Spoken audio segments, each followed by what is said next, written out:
ام المومنین حضرت سیدہ خدیجۃ الکبریٰ رضی اللہ تعالی عنہا۔ آؤ ہم نماز میں پڑھتے ہیں اہدنا الصراط المستقیم صراط الذین انعمت علیہم، یا اللہ ہمیں انعام والوں کے راستے پر چلا۔ بس انعام والے یہ وہ لوگ ہیں جنہوں نے اتنی محنتیں کیں، جن کی وجہ سے آج ہم کلمہ پڑھ رہے ہیں اور جن کی محنتوں سے دین اسلام کو عروج حاصل ہوا۔ حضرت سیدہ خدیجۃ الکبریٰ رضی اللہ عنہا کا نکاح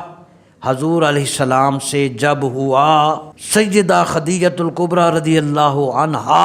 نے خواب دیکھا۔ سیدہ خدیجۃ الکبریٰ، یہ حضرت شیخ نے لکھا مدارج میں، سیدہ خدیجۃ الکبریٰ رضی اللہ عنہا نے خواب دیکھا کہ سورج آسمان سے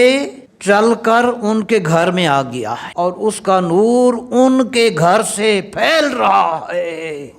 یہاں تک کہ مکہ مکرمہ کا کوئی گھر ایسا نہیں جو اس نور سے روشن نہ ہوا۔ یہ خواب دیکھا۔ جب بیدار ہوئیں اماں جان تو انہوں نے یہ خواب اپنے چچا زاد حضرت ورقہ بن نوفل کو بتایا، جو سابقہ آسمانی کتب کے بہت بڑے ماہر تھے۔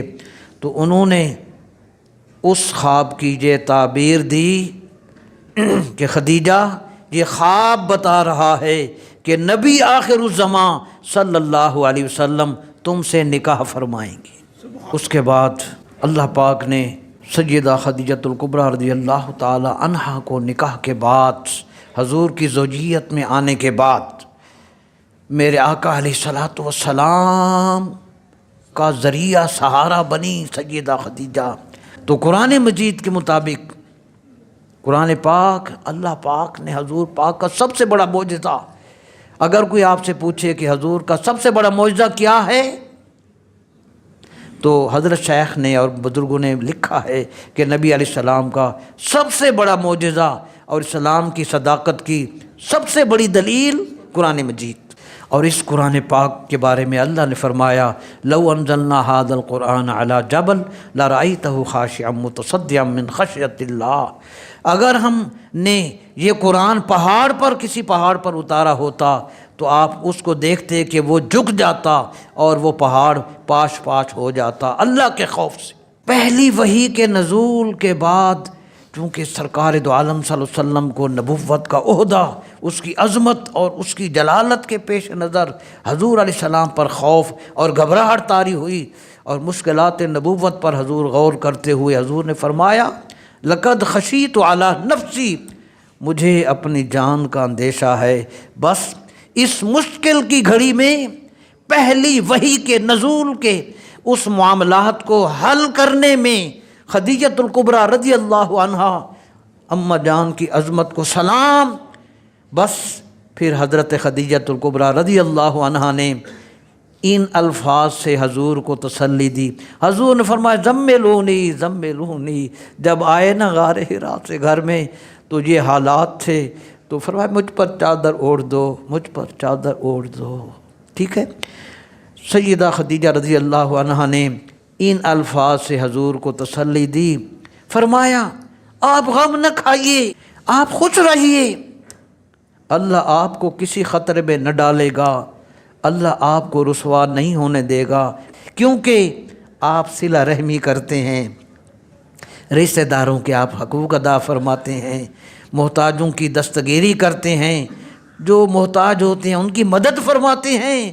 مہمان نوازی کرتے ہیں اور مصیبت زدوں کی امداد کیا کرتے ہیں۔